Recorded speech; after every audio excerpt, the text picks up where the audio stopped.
Okay, so this is the moment of truth. Now we're gonna implement the very first task and let the Claude Code take it all the way in YOLO mode and execute all the subtasks or even a couple of tasks together so that we can see for how long it can go in autonomous mode. So first thing first, let's quickly check our task lists with the subtasks here. So we can see that the task number one at least can be done autonomously without any issues. Task number two can be done with it in task number three. So at least these three tasks can go. Well, actually, all of the tasks can go in one go. That um, Claude Code can start executing all the tasks one by one. But just to make the point, I'm gonna ask Claude to execute the first three tasks.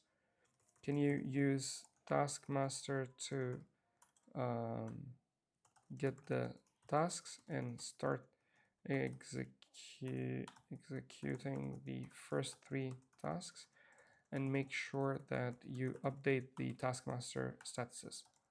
The taskmaster statuses. So now what will happen, since it's running in YOLO mode, uh, apparently it's gonna go for a very long time. There we go. You picked the right three tasks in the start.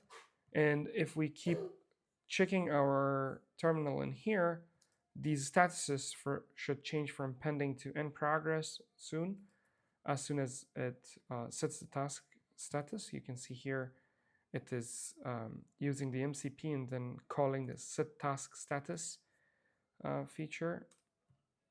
And anytime, there we go. It's now in the in progress mode and it's executing all these tasks in a pretty much autonomous mode.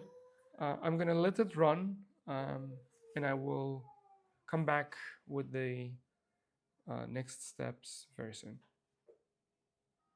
All right, so all the tasks are completed. If I run Taskmaster on my terminal locally, you can see three tasks completed. All of them went in one go. It didn't block the terminal. So now I'm comparing this with my past 6-7 months of experience with Cursor. Claude Code is way much better in that sense. That it's YOLO mode went in really good way. Let's check the outcome of this. So we have Samantha lead gen here. We can run npm run dev.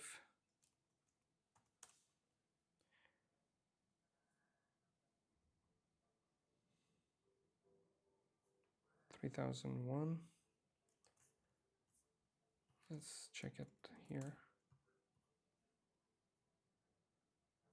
All right, so there is an error. The way I would do it is take a screenshot, come over here. Although this is also available, the error is also here available, but sometimes you have an error in the front end, and Control V on MacBook will paste the blob of the screenshot that you have taken from the before. But for now, the lightweight is that I take it from here and then bring it here, paste it, enter, and then this will try to fix the error that is facing.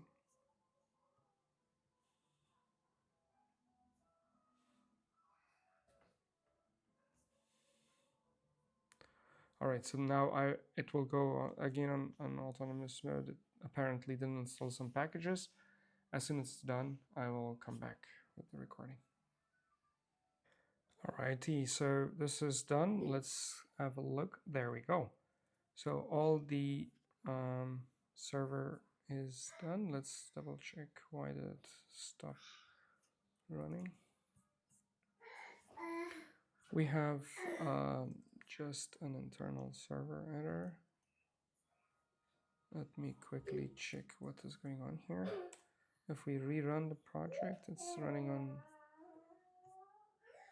3001.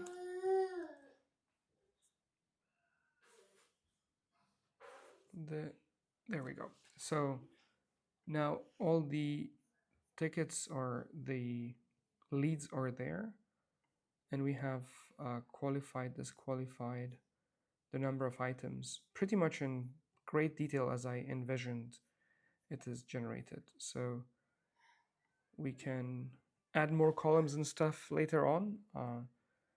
Maybe I can already prompt it in this step, but before doing anything else, I'd like to save it so that we don't lose anything. I go here, I already have a lot of changes in here. How do I know that? It's a lot from here because all the files are changed here and I would like to save them.